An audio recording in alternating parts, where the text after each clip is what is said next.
दोस्तों शिवांश स्टडी के YouTube channel पे एक बार फिर से आपका बहुत बहुत स्वागत है। पॉलिटी की सीरीज लगातार चल रही है और आज मौलिक अधिकारों का चौथा वीडियो है। जी हाँ, हम मौलिक अधिकारों पर बहुत ही डिटेल से यहाँ पर चर्चा कर चुके हैं और आज हम संस्कृति तथा शिक्षा का अधिकार और सरकार के द्वारा, सुप्रीम कोर्ट के द्वारा जो 5 प्रकार की रीट जारी की जाती है उस रीट के बारे में हम चर्चा करने वाले हैं। आज हम कोशिश करेंगे कि हम मौलिक अधिकार का पूरा हिस्सा यहाँ पर खत्म कर दें। तो बिना टाइम गवाए वीडियो की शुरुआत करते हैं। मौलिक अधिकार चल रहा था और मौलिक अधिकार में आज हम पढ़ने वाले हैं 5वां मौलिक अधिकार, जिसे हम शिक्षा, यहाँ चर्चा करते हैं, जिसे हम शिक्षा तथा संस्कृति या संस्कृति तथा शिक्षा का अधिकार कहते हैं। शिक्षा तथा संस्कृति का अधिकार यहां पर नाम दिया जाता है और इसके अंतर्गत 2 आर्टिकल यहां पर आपको देखने को मिलेंगे। एक आर्टिकल 29 देखने को मिलेगा और एक आर्टिकल आपको क्या मिलेगा, 30 देखने को मिलेगा। चलिए इनके अंदर क्या लिखा है एक एक करके दोनों पे चर्चा करने का प्रयास करते हैं। सबसे पहले बात करते हैं आर्टिकल 29 के बारे में।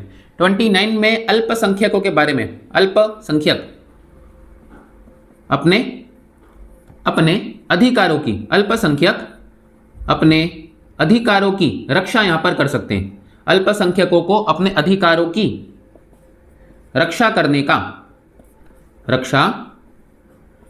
का, अपनी संस्कृति को बचाने का,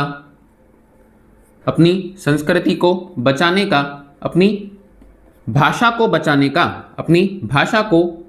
बचाने का पूरा अधिकार है। पूरा क्या प्रदान किया गया है? अधिकार प्रदान किया गया है। सबसे पहले तो एक चीज आती है कि अल्पसंख्यक होते क्या है। ध्यान दीजिए, अल्प मतलब कम, संख्यक मतलब संख्या में। ऐसे लोग जिनकी संख्या 50% से कम होती है उसे हम अल्पसंख्यक की कैटेगरी में यहां पर रखते हैं। भारत में हिंदू धर्म को छोड़कर बाकी जितने भी धर्म यहां पर है वो सारे अल्पसंख्यक कैटेगरी में आते हैं। तो वही अल्पसंख्यक लोग, जो अल्पसंख्यक लोग हैं, वो अपने अधिकारों की रक्षा कर सकते हैं, उसके लिए प्रयास कर सकते हैं, अपनी संस्कृति को बचाए रखने के लिए प्रयास कर सकते हैं और अपनी भाषा और लिपि को बनाए रखने का पूरा प्रयास यहां पर कर सकते हैं। सरकार उनको ये पूरा अधिकार यहां पर देती है। यही बात आर्टिकल 29 में लिखी है। 29 में ही एक बात लिखी है कि किसी भी व्यक्ति को उसकी धर्म, उसकी जाति के आधार पर किसी भी शिक्षण संस्था में प्रवेश से रोका नहीं जा सकता। किसी भी शिक्षण संस्था में प्रवेश करने से, किसी भी शिक्षण संस्था में अगर वो प्रवेश चाहता है तो प्रवेश करने से उसे रोका नहीं जा सकता। अगर कोई बच्चा है और वो किसी पर्टिकुलर धर्म का होता है, कोई जाति का है, किसी भी समुदाय से आता है, तो आप उसको इस बिहाफ पर कोई भी शिक्षण संस्था में पढ़ने से नहीं रोक सकते कि आप इस जाति के, उस धर्म के हो। ये इतना अधिकार नहीं है। सभी व्यक्तियों को समान यहाँ पर अधिकार प्रदान किए गए हैं। तो 29 में ही ये बात बोली गई है कि कोई भी व्यक्ति को धर्म और जाति के आधार पर शिक्षण संस्था में प्रवेश करने से क्या नहीं कर सकते, रोका नहीं जा सकता। यही 2 बात कौन सा आर्टिकल मिलेगी आपको, आर्टिकल 29 में देखने को मिलेगी। एक बार फिर से रीडिंग लगाते हैं। आर्टिकल 29 में लिखा गया है, अल्पसंख्यक लोग अपने अधिकारों की क्या कर सकते हैं, रक्षा कर सकते हैं और साथ ही अपनी भाषा, अपनी लिपि को बचाए रखने का पूरा प्रयास यहाँ पर कर सकते हैं। और अगली, किसी भी नागरिक को धर्म, जाति, नस्ल, भाषा के आधार पर किसी भी सरकारी सहायता प्राप्त स्कूल और कॉलेज में आप प्रवेश करने से क्या नहीं कर सकते, मना नहीं कर सकते और ना ही उसे क्या कर सकते हैं, रोक सकते हैं। ये दोनों बातें कौन से आर्टिकल मिलेगी हमको, 29 में। अब आता है अगला आर्टिकल 30। आर्टिकल 30 में कहा गया है, आर्टिकल 30 में इस बात की चर्चा यहां पर की गई है कि जो अल्पसंख्यक लोग हैं,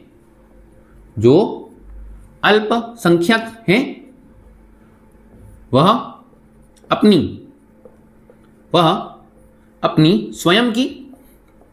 अपनी स्वयं की शिक्षण संस्था खोल सकते हैं। जी हाँ, अपनी स्वयं की शिक्षण संस्था खोल सकते हैं और अपने धर्म की शिक्षा यहां पर दे सकते हैं। उनको अपने धर्म की शिक्षा देने का पूरा अधिकार यहां पर प्राप्त है। मेरी बात ध्यान सुनिएगा।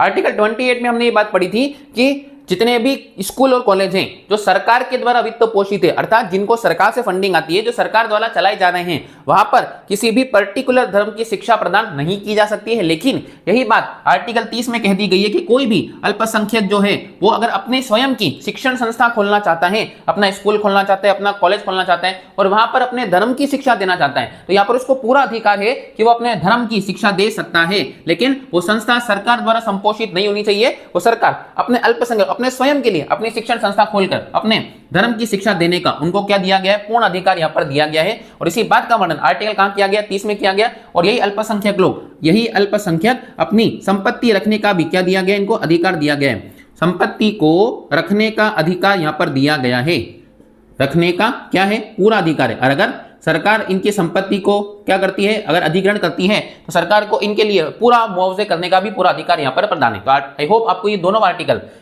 29 में बात की गई है, अल्पसंख्यक अपने अधिकारों की क्या कर सकते हैं, रक्षा यहाँ पर कर सकते हैं, अपनी संस्कृति को बचा सकते हैं, अपनी लिपि को बचा रखने का पूरा प्रयास कर सकते हैं। इनको पूरा अधिकार संविधान के अनुसार दिया गया है। और किसी व्यक्ति को धर्म, जाति, भाषा, समुदाय के आधार पर किसी भी शिक्षण संस्था में प्रवेश करने से क्या नहीं कर सकते हैं, उसको रोका नहीं जा सकता। ये बात आपको कहाँ मिलेगी, आर्टिकल 29 के सेक्शन में मिलेगी, आपको उपबंध में मिलेगी। और साथ ही 30 में बात बोली गई है कि अल्पसंख्यक अपनी स्वयं की शिक्षण संस्था खोल सकते हैं और अपनी धर्म की धार्मिक शिक्षा यहाँ पर दे सकते हैं। साथ ही उनको अपनी संपत्ति को रखने का भी क्या किया दिया गया है, पूरा अधिकार यहाँ पर प्रदान किया गया है। तो यही दो बात आर्टिकल 29 शिक्षा तथा संस्कृति के अधिकार में यहाँ पर मिलती है। आई होप आपको ये दोनों पॉइंट समझ में आ गए होंगे। चलिए अब बढ़ते हैं हमारे अंतिम मौलिक अधिकार की तरफ, जिसका नाम है संवैधानिक उपचारों का अधिकार। जी हाँ, संवैधानिक उपचारों का अधिकार, संवैधानिक उपचारों का अधिकार। और इसके अंतर्गत आपको आर्टिकल देखने को मिलेंगे 32 से लगाकर 35। अब आपके मन में एक सवाल यहां पर पैदा होना चाहिए कि सर आपने पांचवा जो मौलिक अधिकार पढ़ाया था संस्कृत तथा शिक्षा का अधिकार, उसमें आर्टिकल 29 से 30 तक पढ़ाया और यहां पर आप लिख रहे हैं 32 से 35, तो सब आपने आर्टिकल 31 छोड़ दिया। जी हाँ, आर्टिकल 31 में ही वर्णन किया गया था कौन से अधिकार का, संपत्ति के अधिकार का। अब आपको बहुत भली बात ये जानकारी होगी कि संपत्ति के अधिकार को हम मौलिक अधिकार से क्या कर चुके हैं, हटा चुके हैं। तो जो संपत्ति का अधिकार मौलिक अधिकार से हटा दिया गया, तो वही चर्चा आर्टिकल कहां पे की गई थी, आप 31 में की गई थी। तब उसको मौलिक अधिकार से हटा दिया गया है, तो इसलिए उसे कहां से भी हटा दिया गया है, आर्टिकल 31 से भी इसे हटा दिया गया। इसलिए आर्टिकल 31 में किसी भी प्रकार की कोई भी क्या नहीं की गई है, चर्चा यहाँ पर नहीं की गई। होप आपको संवैधानिक उपचारों का जो अधिकार है, इसके अंतर्गत कितने आर्टिकल मिलेंगे हमको, हम टोटल मिलाकर 32, 33, 34 और 35। अब सबसे पहले चर्चा करते हैं आर्टिकल 32 के बारे में।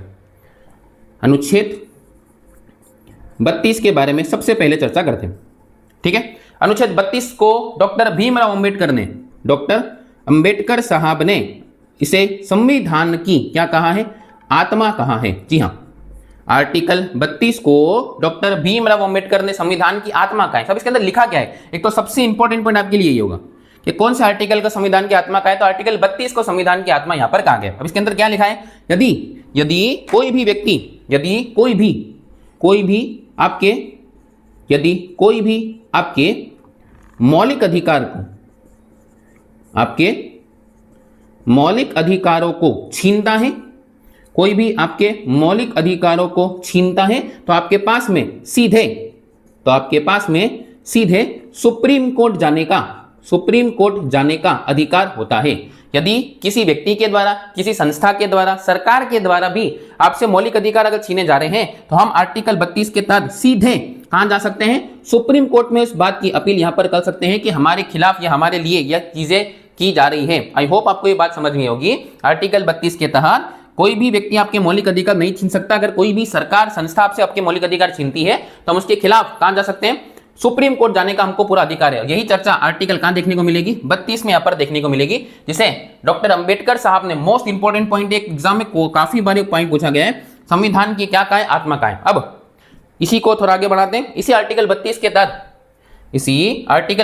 तहत रिट जारी करने का अधिकार यहां पर प्रदान किया गया। जी हाँ, सुप्रीम कोर्ट और हाई कोर्ट को रिट जारी करने का अधिकार है। और रिट में आपको जब ये मौलिक अधिकार खत्म हो जाएंगे, उसके बाद में आपको कंटिन्यू करूंगा, इसलिए रिट को सबसे लास्ट में, पहले सारे आर्टिकल पढ़ लेते हैं, फिर आखिरी में हम रिट पे डिस्कस करेंगे। लेकिन हाँ, इसी आर्टिकल 32 के तहत, आर्टिकल 32 के तहत सुप्रीम कोर्ट तथा हाई कोर्ट को रिट जारी करने का अधिकार होता है। रिट का मतलब होता है आदेश। रिट एक प्रकार का किसे कहा जाता है, आदेश कहते हैं। आदेश जारी करने का अधिकार होता है, रिट जारी करने का अधिकार होता है। और सुप्रीम कोर्ट जो रिट जारी करता है वो करता है आर्टिकल 32 के तहत। वहीं हाई कोर्ट जो रिट जारी करता है वो करता है आर्टिकल 226 के तहत।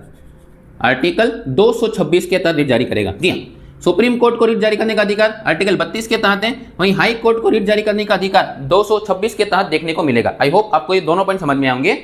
आर्टिकल 32 के तहत सुप्रीम कोर्ट को, आर्टिकल 32 के तहत सुप्रीम कोर्ट को, वहीं हाई कोर्ट को 226 के तहत रिट जारी करने का अधिकार है। रिट कितने प्रकार की होती है? रिट 5 प्रकार की यहां पर होती है। मैं आपको ये सारे आर्टिकल खत्म करके पहले 33, 34, 35 पढ़ लेते हैं, उसके बाद हम अंतिम में रिट की चर्चा करेंगे। तो 5 प्रकार की क्या होती है? रिट यहां पर न्यायालय के द्वारा जारी की जा सकती है, जिसमें कोई व्यक्ति अगर मौलिक अधिकार का हनन करता है तो सुप्रीम कोर्ट के द्वारा यहां पर आदेश प्रदान किए जाते हैं। चलिए अब पहले ये आर्टिकल पढ़ लेते हैं। 32 हमने डिस्कस किया, अगला आएगा आर्टिकल 33। आर्टिकल 33, आर्टिकल 33 में वह लोग जो देश की सुरक्षा से जुड़े हैं, वह लोग जो देश की सुरक्षा से जुड़े हैं। अब देश की सुरक्षा से कौन कौन लोग जुड़े हैं? आर्मी के लोग, हमारी आर्मी, हमारे पुलिस, हमारी खुफिया एजेंसी जैसे कि रॉ, जैसे कि आईबी, इनके बारे में चर्चा की गई है। वह लोग जो हमारे देश की सुरक्षा से जुड़े हुए हैं, सरकार अगर चाहे तो इन लोगों के मौलिक अधिकारों में प्रतिबंध कर सकती है या कुछ समय के लिए मौलिक अधिकार छीन सकती है। जी हां, मेरी बात ध्यान से सुनिएगा। आर्टिकल 33 में यह बात कही गई है कि वह लोग जो देश की सुरक्षा से जुड़े हैं, जिनसे हमारे देश की सुरक्षा बहुत सिक्योर रहती है, उन लोगों के समय आने पर या आवश्यकता पड़ने पर मौलिक अधिकारों में क्या की जा सकती है? कटौती यहां पर की जा सकती है। जैसे कि ध्यान दीजिए, हमने एक बात आर्टिकल 21 में पढ़ी थी कि आपको सोने का अधिकार यहां पर प्रदान किया गया है। कोई भी व्यक्ति आपसे 24 घंटे लगातार काम नहीं करवा सकता, लेकिन देश में अगर एक स्थिति पैदा हो जाती है, मान लीजिए किसी जिले में कर्फ्यू लग गया, धारा 144 लग गई है और देश उस जगह पर दंगे जैसी स्थिति पैदा हो गई है, तो वहां पर पुलिस की ड्यूटी लगानी पड़ेगी। और पुलिस की ड्यूटी हो भी सकता है कि 24 घंटों तक लगाई जाए, क्योंकि जो पुलिस है उस जिले की कई जुड़ी हुई है, देश की सुरक्षा से यहां पर जुड़ी है। जिले की सुरक्षा का पूरा दायित्व किसको होगा? यहां पर उस पुलिस को होगा। इसलिए वो लोग जो देश की सुरक्षा से जुड़े होते हैं, उन लोगों के मौलिक अधिकारों में सरकार के द्वारा यहां पर कटौती की जा सकती है। इसी बात की चर्चा आर्टिकल 33 में यहां पर की गई है। जो रॉ के लोग हैं, जो आईबी के लोग हैं, जो पुलिस के लोग हैं, जो आर्मी के लोग हैं, यहां पर अगर देश में संकट आता है, देश में युद्ध जैसी स्थिति बनती है, तो लोगों के मौलिक अधिकार, इन लोगों के मौलिक अधिकारों में कटौती यहां पर की जा सकती है समय आने पर। क्योंकि मेन बात वो है कि हमारे लिए सबसे ज्यादा जरूरी हमारा क्या हो जाएगा? देश। और यही बात की चर्चा आर्टिकल कहां मिलती है? 33 में देखने को मिलती है। अगला आर्टिकल 34 के बारे में चर्चा करते हैं।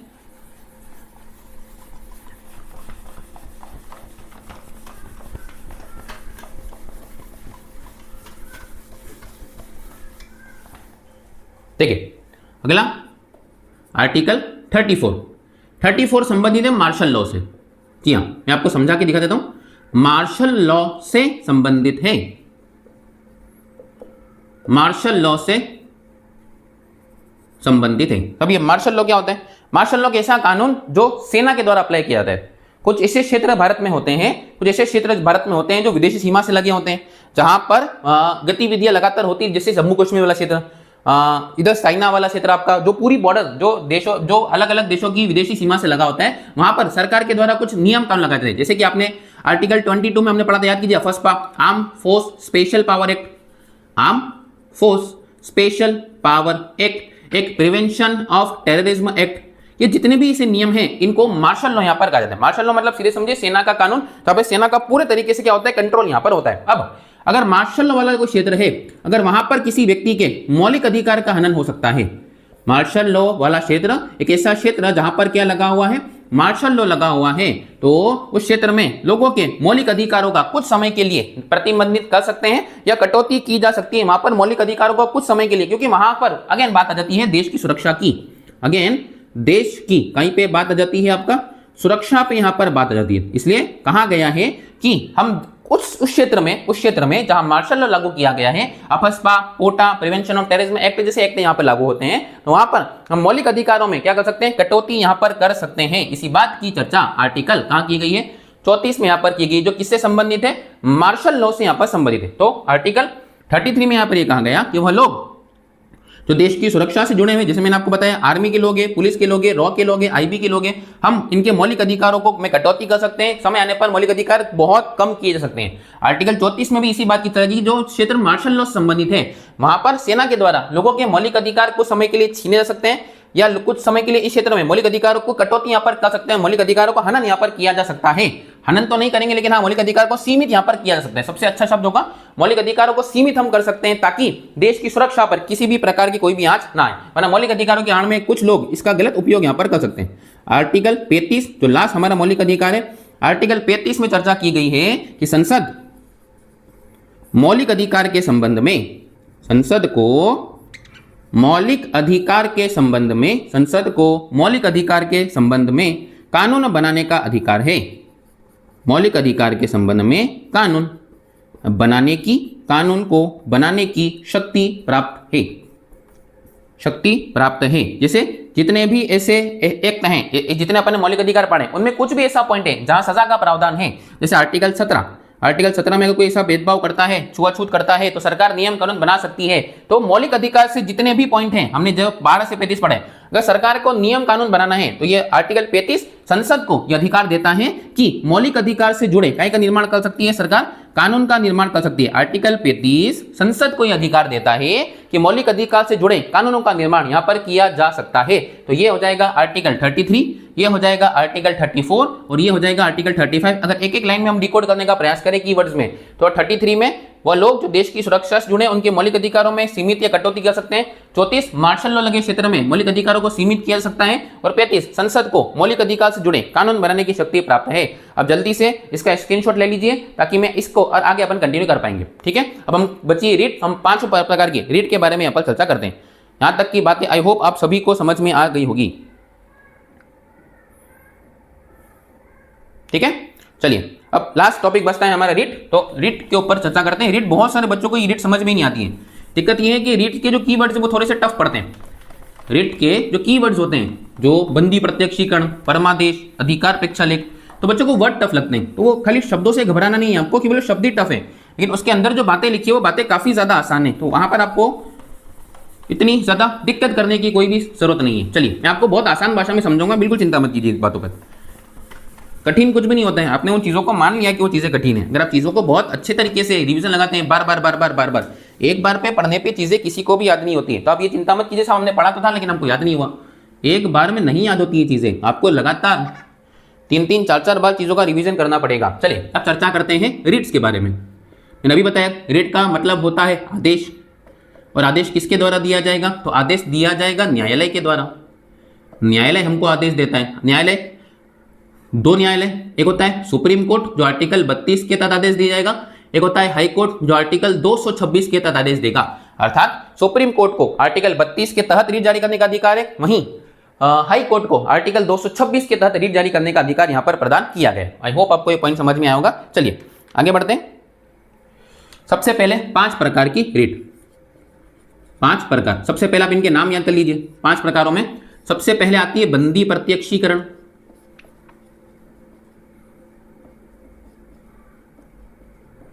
बंदी प्रत्यक्षीकरण।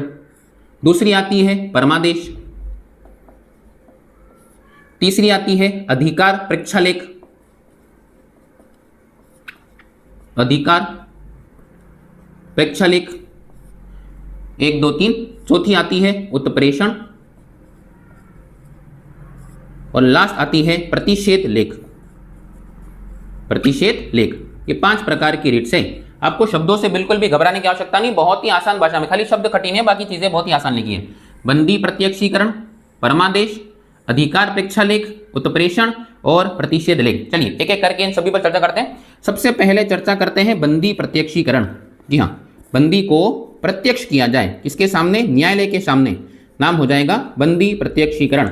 इसका सामान्य शब्द में अगर हम मतलब निकालो तो सशरीर पेश करना। जी हाँ, सशरीर, सशरीर इसे पेश करना। कहां पेश करना, न्यायालय के सामने व्यक्ति को पेश करना। यदि किसी व्यक्ति को जबरदस्ती बंदी बनाया जाता है, अगर किसी भी व्यक्ति को बहुत ही जबरदस्ती यहां पर बंदी बनाया जाता है, न्यायालय को ऐसा लगता है कि इस व्यक्ति को जबरदस्ती बंदी बनाया गया है, तो न्यायालय उस व्यक्ति के खिलाफ बंदी प्रत्यक्षीकरण रीट जारी करेगा। अब जिस भी व्यक्ति के खिलाफ यह रीट जारी हो जाएगी उसे खुद जाना पड़ेगा, किसके सामने, न्यायालय के सामने, और न्यायालय उससे खुद सवाल पूछेगा कि क्या आपको जबरदस्ती बंदी बनाया गया था। अगर हाँ, तो फिर इस व्यक्ति ने बंदी बनाया था, उस व्यक्ति के खिलाफ कानूनी कार्यवाही यहां पर की जाएगी। तो बहुत आसानी से इन शब्दों को समझे तो बंदी प्रत्यक्षीकरण एक ऐसी रिट है जिसमें व्यक्ति को जिसके खिलाफ ये जारी होती है उसको खुद सशरीर न्यायालय में प्रस्तुत होना पड़ता है ताकि न्यायालय खुद उससे सवाल यहां पर कर सके। इसी बात की चर्चा बंदी प्रत्यक्षीकरण में देखने को मिलेगी। सेकंड, परमादेश। परमादेश का होता है, परम है जो आदेश, परमादेश। अब जो परमादेश रीट है ये दो प्रकार के व्यक्तियों के खिलाफ जारी होती है। परमादेश जो रीट होती है वह दो प्रकार के व्यक्तियों के खिलाफ जारी की जाती है। एक तो होते हैं जो सरकारी कर्मचारी हैं, जितने भी सरकारी कर्मचारी हैं उनके खिलाफ ये रीट जारी होगी, और जितने भी न्यायिक व्यक्ति हैं जो न्यायालय से जुड़े होते हैं, न्यायिक व्यक्तियों के खिलाफ यह रीट जारी की जाती है। अगर कोई भी सरकारी व्यवस्था, सरकारी संस्था, सरकारी कर्मचारी अपने कर्तव्यों का निर्वहन बराबर तरीके से नहीं करता है तो उस व्यक्ति के खिलाफ यह रीट जारी करने का अधिकार न्यायालय को दिया गया है। जैसे मान लीजिए कोई सरकारी डॉक्टर साहब है और ये सरकारी डॉक्टर साहब की ड्यूटी लगती है कि भैया 9 बजे आपको यहाँ हॉस्पिटल में पहुंचना जरूरी है, लेकिन डॉक्टर साहब नाश्ते नाश्ते आते हैं 11 बजे, 1 बजे लंच के लिए चल जाएंगे, 3 बजे छुट्टी घर चल जाएंगे। तो भैया डॉक्टर का दायित्व है कि सभी को उनको अपने नियम से काम करना पड़ेगा। लेकिन अगर इस बात की जानकारी न्यायालय को लगती है तो न्यायालय उस व्यक्ति के खिलाफ यह रीट जारी करेगा कि आपको अपने कर्तव्यों का निर्वहन करना पड़ेगा। इसीलिए इस रीट को जारी किया जाता है जिसे नाम दिया गया क्या, परमादेश। तो परमादेश के तहत सरकारी व्यक्ति और न्यायिक व्यक्ति अपने कर्तव्यों का निर्वहन करने के लिए आदेश यहाँ पर दिया जाता है। इसी आदेश को हमने क्या नाम दिया है, परमादेश का यहाँ पर नाम दिया है। आई होप आपको ये भी पॉइंट यहाँ पर समझ में आया होगा। और तीसरी रीट जिसकी बात करते हैं नाम है अधिकार प्रेक्षालेख। अधिकार प्रेक्षालेख। अब अधिकार प्रेक्षालेख में बात कही गई है कि किस अधिकार से, सामान्य भाषा में अगर मैं आपसे ये बात कहूं, सामान्य भाषा में अगर मैं आपसे ये बात करूं तो किस अधिकार से,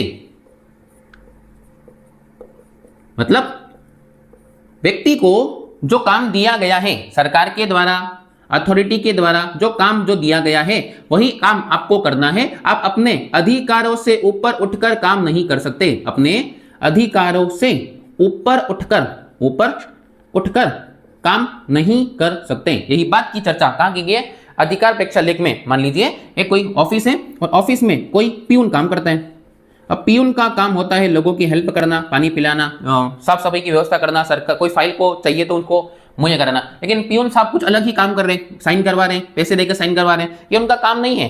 तो यहाँ पर पियून साहब के खिलाफ ये रीट जारी की जा सकती है कि भैया आप किस अधिकार से यहाँ पर काम कर रहे हो, आपको अधिकार किसने प्रदान किया आपको ये काम करने का। तो आपको जो काम दिया गया है आपको उस अधिकार के दायरे में रहकर यहाँ पर काम करना है, अपने अधिकारों से ऊपर उठकर कोई भी काम यहाँ पर नहीं करना है। जैसे मान लीजिए आरपीएफ, रेलवे प्रोटेक्शन फोर्स, तो आरपीएफ का काम होता है कि रेलवे से जुड़ी या ट्रेन में किसी भी प्रकार की कानूनी व्यवस्था गड़बड़ नहीं होनी चाहिए। लेकिन क्या आरपीएफ टिकट चेक यहाँ पर कर सकती है? नहीं कर सकती है। टिकट चेक करने का अधिकार तो टिकट चेकर को होता है आपका। तो वही बात होगी कि मान लीजिए पुलिस वाले जो आरपीएफ वाले लोग हैं वो जाकर सबसे टिकट चेक करने लगे, उन लोगों को टिकट बताने में लगे क्योंकि उनको जानकारी होती नहीं इस बात की। लेकिन वो कानूनन अपराध है, वो एक तरीके से गलत नियम कायदा है। कोई भी व्यक्ति टिकट जांच नहीं कर सकता। टिकट जांच करने के लिए अथॉरिटी है, टिकट चेकर को यहाँ पर रखा गया है। तो रेलवे प्रोटेक्शन फोर्स है उनको कानून व्यवस्था अपनी संभालनी पड़ेगी और साथ ही टिकट चेकर साहब को अपना काम करना पड़ेगा। मतलब लोगों को अपने अधिकार के दायरे में रहकर यहाँ पर काम करना पड़ेगा, अपने अधिकारों से ऊपर उठकर कोई भी काम नहीं कर सकता। इसी बात की चर्चा हमारे आर्टिकल तीसरी रीट अधिकार प्रेक्षालेख में यहाँ पर की गई। आप तीनों रीट को फटाफट से रिविजन लगाइए। सबसे पहले बंदी प्रत्यक्षीकरण, दूसरी है परमादेश, तीसरी अधिकार प्रेक्षालेख। पढ़िए फटाफट से।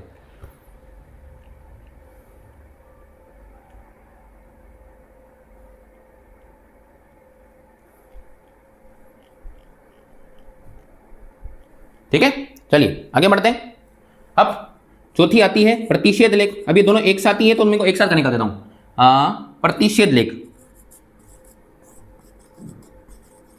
प्रतिषेध लेख, और इसी को कनेक्ट करता हूं मैं उत्प्रेषण के रूप में। आप ध्यान से सुनिए केवल।